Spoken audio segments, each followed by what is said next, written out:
Author's Corner. Wow, I can't wait to introduce you to Veronica Atanate Kung. She has written a book called Random Thoughts on Love. I like to read something different to take a break from life. That's kind of like I call it the underscore of the book or the tagline. And I think it's perfect because it nails what this book is about. It is so, so well done. So we're thrilled to have her on Author's Corner with me, Kate Delaney. Veronica, thanks for coming on. Thank you, Kate. What was it that drove you to write this book, to put all of this on paper, so to speak? It all started when one night I decided, not I decided, we talk about God, hearing God's voice, and said, well, this is God's voice. But there was a prompt saying that you should write about love. And I asked myself, write about love, what am I going to write about love? And then it occurred to me that night, or a night similar to that, I was thinking, wait a minute. Just before I go to sleep, I'm always ending up talking about or thinking about money, how to make more money, what have I accomplished, why haven't I made more money, why didn't I close a deal? And I wasn't very happy with myself. And I said, how can I do that? I said, wait a minute, I can redirect my thoughts and say, maybe I should think about love. So I started writing. And it took me about a week, I think. A week? Wow. So it poured out of you. Yeah. So, a week seems very short because usually a book can take 2 years or 3 years. But I noticed my random book series of books, they're all very small books, 28 pages or so, because I noticed that the community actually don't have that much time to read, but they need some message to come across. So my messages are very short. So although it was only 1 week and it took a heck of a lot out of me, it flowed day after day. It flowed. I think it's like the grace of God.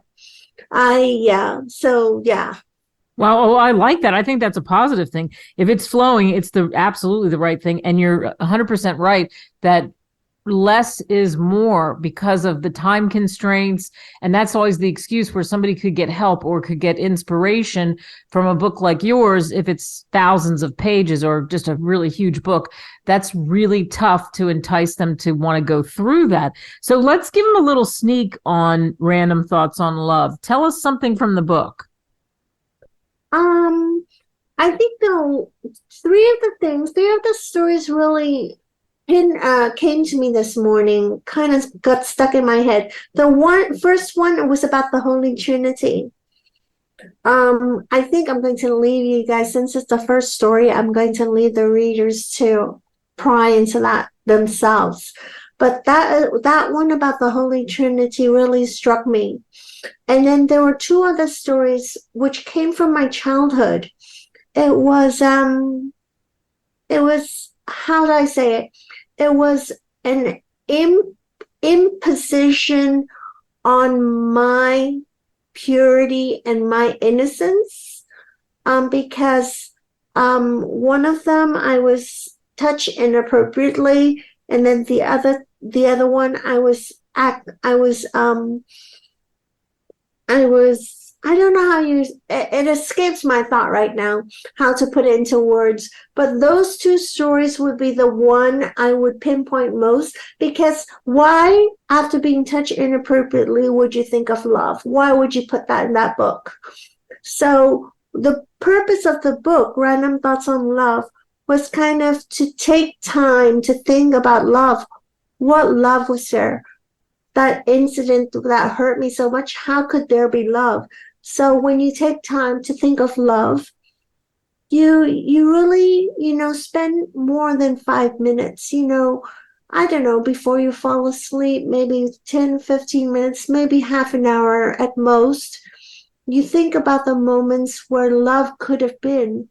And it turned out that story helped me think about the mentally ill, and the other one helped me think about people who are homeless. So although it's a story that's only in a few pages, it was in my life until the time I wrote the book, until I understood why it happened. Wow, that is so powerful that you were able to come across that bridge and realize that and make that connection. And as you say, mentally ill being one of the themes behind the one story you mentioned, and then homelessness and wow, that's to be able to make that connection is definitely something special. And I like how you said, and I said this in the beginning, I like to read something different to take a break from life. And is that what you hope people will do with your book? Yeah, because honestly, when we had the interview originally, I forgot what I said to you.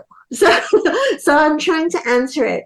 So yeah, so what I would like people taking out of this book is that mainly, you know, at the end of the day, we're always thinking about money. We're thinking about money for the family. We're thinking about money for our recreation.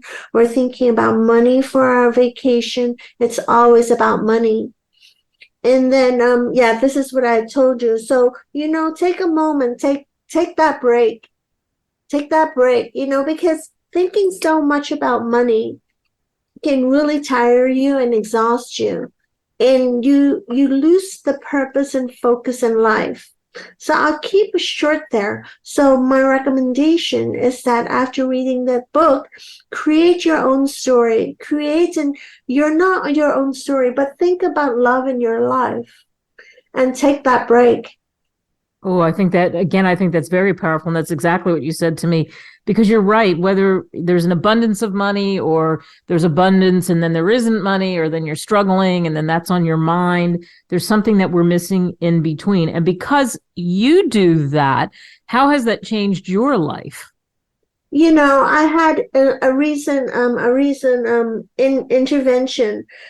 Someone had wanted to publish, a traditional publisher had wanted to acquire my books to acquire the publishing rights to my book, and it was for 500,000. And I'm a very simple person, and 500,000 is a lot. So I was dead. For since April, I was thinking about wow, that's so much, and I gave in so much. In the process, I was losing my family. I was so sure I was right. I thought I was doing the right thing. I said, I'm doing this right thing. I convinced myself that this is the right thing to do. And then, all that time I realized I really forgot about love.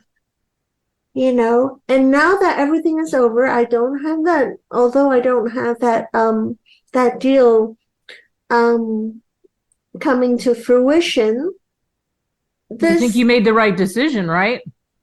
With the Yeah, love it part, turned yeah. out to be the right decision, because up to this point, although I lost, trickling in is my healing process, because I have mental illness.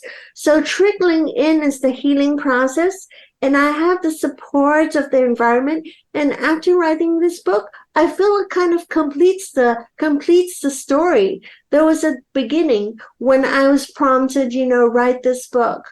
And then it comes all the way around, and it ends. This is how it's going to end. So you move forward. I have another book, another two books. One just came out.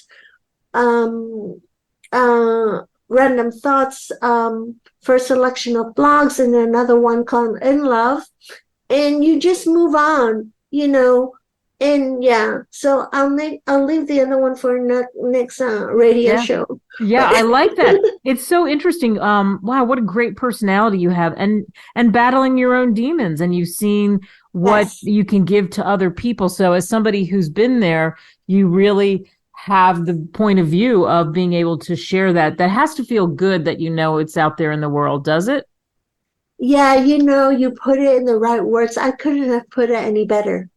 Yeah, because people can find that and they can consume it and it can help them feel and think about love and forget some of the other worries that are on their head. And as you say, especially about money, because that really does weigh on people. Well, it's wonderful, wonderful book. You can get it on Amazon, Barnes and Noble, any place where great books are sold. Random Thoughts on Love. I like to read something different to take a break from life. That's excellent. Veronica, thank you so much for coming on. Thank you, Kate. Have a pleasant day. You too.